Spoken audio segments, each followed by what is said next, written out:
Welcome to Mr. Giant Reacts and Ting and Ting and Ting. I'm Mr. Giant, and today we're going to continue the series on Vlad the Impaler, and this one is called Raising the Stakes. It's sort of like a pun type uh, name for this specific episode. We'll see. We'll go in here and see and ting. You know what I mean? Thank you all for watching this with me. You know what I mean? I'm having fun watching this, and let me not keep you all too long. Let's YouTube and simmer and see what old Vlad is up to in the history of his time, I guess you could say. Targovishta, Easter, Targovishta. 1457. The Wallachian boyars are feasting at Vlad Dracula's table. In their fine Vlad Easter clothes, Dracula. they raise cups to their new prince. The past, they say, is forgotten. But Vlad does not forget. Suddenly, there's a commotion, and soldiers begin grabbing their arms. Vlad then separates the boyars and their families who had risen against his father and buried his brother alive, marching them out into the spring cold. The oldest are immediately impaled, while the others are force-marched down to a town below a ruined mountain fortress and told to pick up the freshly made bricks there. They will carry the bricks up the mountain, rebuilding Vlad's new castle for the rest of their short lives. Their fine clothes tearing and falling away until they're nearly naked, and most work until they collapse and die. Ah, but who cares if the boyars perish from frostbite and exhaustion, huh? Vlad is the prince, and he can appoint new nobles. I love this music. I say that every Thanks so time. much to HelloFresh for helping bring history to the table. Now, if you watched our last two episodes and thought, I thought this guy was called Vlad the Impaler, but he's hardly impaled anyone. Bring on the impaling! After this episode, you might regret that ask, because this part of the tale contains like a bajillion% more impalings and violence. Seriously, it's a lot. So please let this serve as a content warning for everything that follows, because this one's going to get brutal.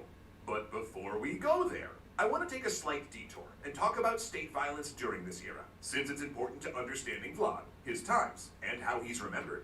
The 15th century was a particularly bloody time in Europe, one where violence was commonplace in everyday life. Few laws governed warfare, and rebellions often ended with massacres or mass executions. And it was common all over Europe to keep populations in line with displays of extreme violence, as this was an era of gory public executions and torture. English kings put heads on spikes, French ones broke people on the wheel, and the Spanish had the Inquisition. In other words, public displays of cruelty were a form of political communication. We say this not to excuse Vlad. Actually, if anything, it does the opposite, because even by these standards, his campaigns of violence were considered extreme. While we don't have a lot of primary source documents on Vlad, and things written about him or preserved orally are likely exaggerated, there is a clear theme that emerges when we look at his second reign. When he gained the throne in 1457, Vlad embarked on a planned, deliberate campaign to break the power of the boyars, which had been on the rise since the time of his grandfather.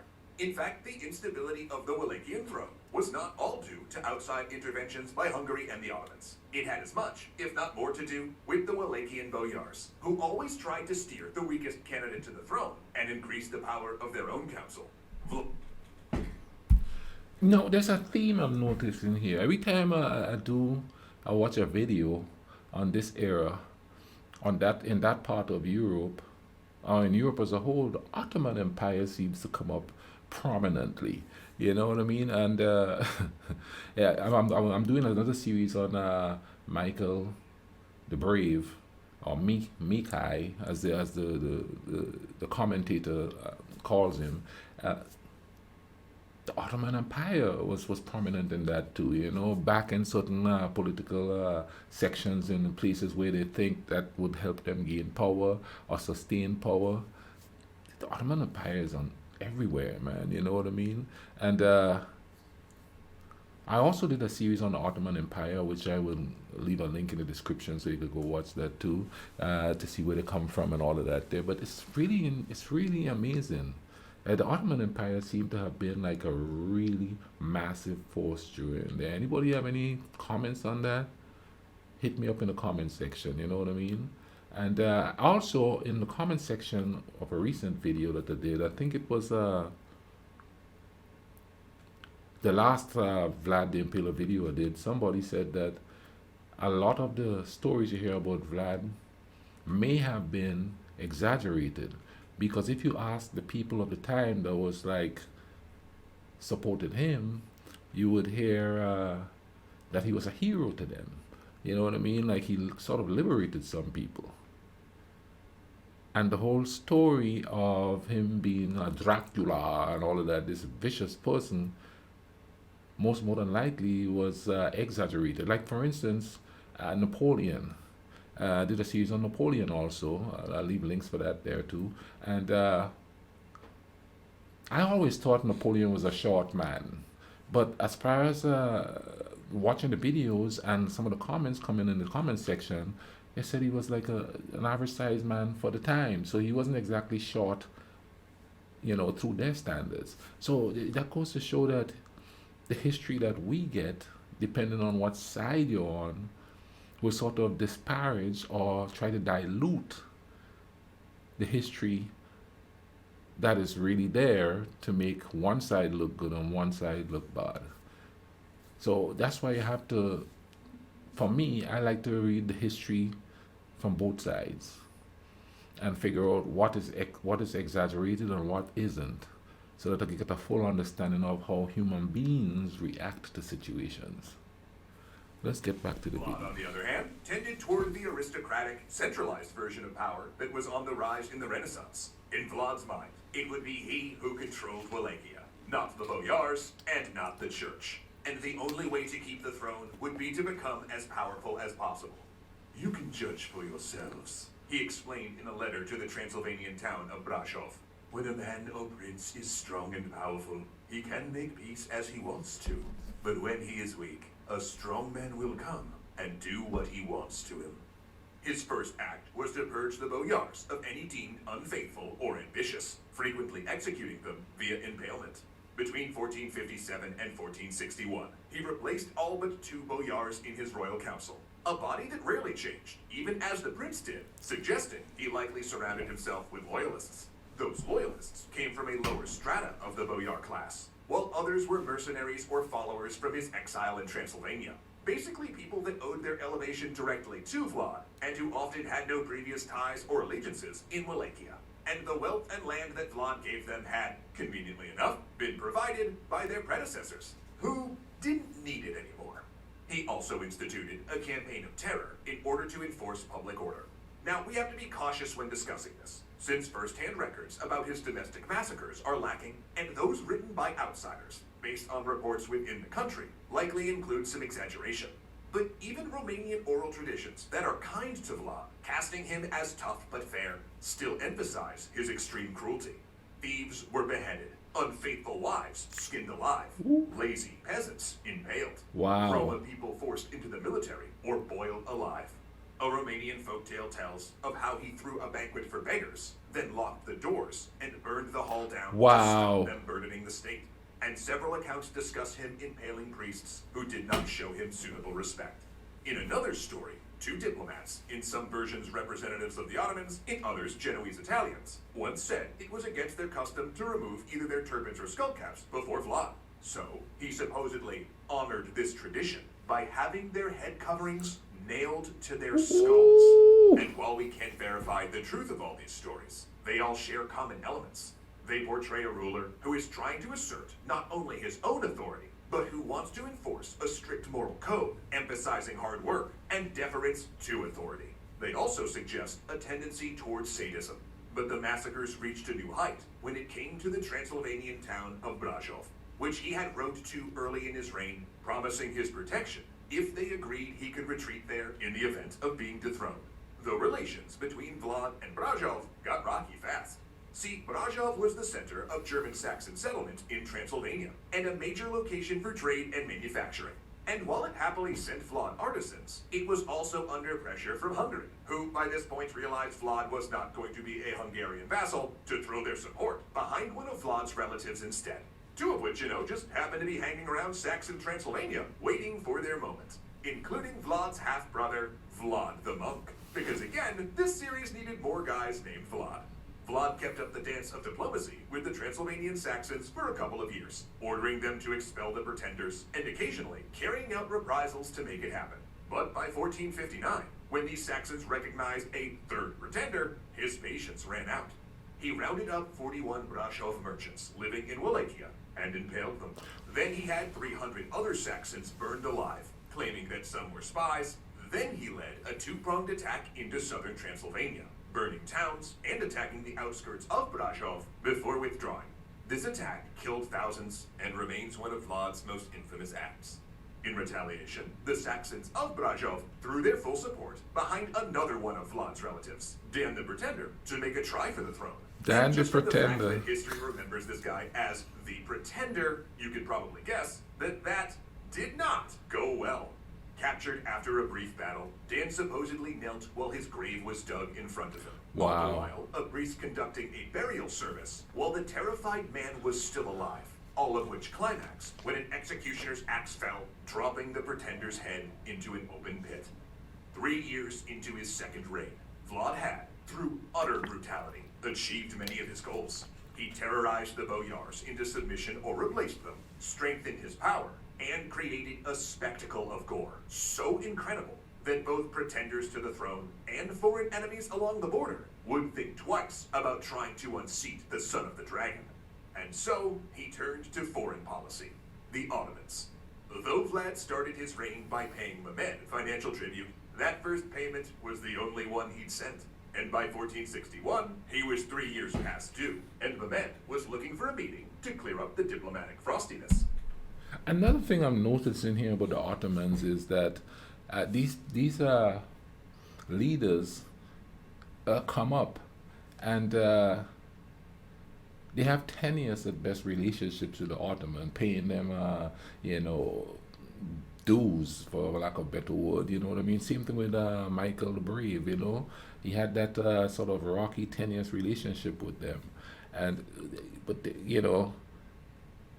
It doesn't seem that at that point in the history, or certain times in the history, that they actually wanted to do full scale taking over and doing all of that. Now, here's the thing.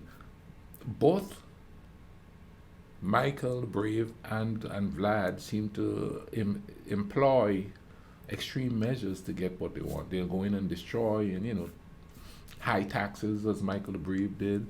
He's like going through and just impaling everybody, who didn't succumb to his authority. So it's like that's the thing about having power, though. It sort of spawned these people who want to get some kind of independence for their people or revenge for their people, which seems like mostly in Vlad's case here. He's going to gain his revenge, take complete power. Unfortunately, some of his own people succumb to that too. But like I said, and like they said here, not a whole lot is written about his day-to-day life and stuff like that. He seemed to employ the same sort of brutality on his own people, yet some seem to have profited from it. Now, I could be saying this wrong, because like somebody else had pointed out, people viewed him as a hero. Now, some powers could be ruling for so long that people get fed up of them. And I think in certain ways that's what happened with the Ottomans. So when certain leaders come along and they start like defying the Ottomans, it was easier to join them than to be kept being dominated by the Ottomans. And I'm not sure here, I do believe that the Ottomans were considered as outsiders in that region there that they took over. Let's keep watching this. Policy. The Ottomans. Though Vlad started his reign by paying Mehmed financial tribute, that first payment was the only one he'd sent. And by 1461, he was 3 years past due, and Mehmed was looking for a meeting to clear up the diplomatic frostiness. The envoys of Mehmed came in force, a Greek diplomat and a Turkish commander at their head. They had planned to capture Vlad, much like Murad had captured Vlad's father. Instead, Vlad's army came out of hiding, surrounding the Turkish force, and upon marching them back to Targovishta, The Ottoman envoys beheld a stake erected for each of them, with two higher than the others, one for the Greek diplomat and one for the Turkish commander. Within weeks, Vlad's army was across the Danube River, ravaging Turkish territory, impaling thousands of prisoners and burning civilians in their homes. Vlad was going to war against the Ottoman Empire, a clash that would prove a reunion. For leading the Turkish army against him was his childhood companion Mehmed, and at the Sultan's right hand, someone even closer to home, Vlad's own brother, Radu the Handsome. Oh boy. But whether you're an Ottoman emperor, a Wallachian ruler, or simply a handsome sibling, one thing's for sure, everyone's gotta eat. And no one helps you with a home-cooked meal better than HelloFresh. You know, I truly love that HelloFresh sponsors our channel, because they've been saving me time and keeping me way less hangry for ages now, while also eliminating trips to the grocery store and stressful meal planning. I get everything I need to prepare delicious meals all delivered to my door, and I'm eating in like a half hour or less. Ooh, and this week, I made one of my Hall of Fame...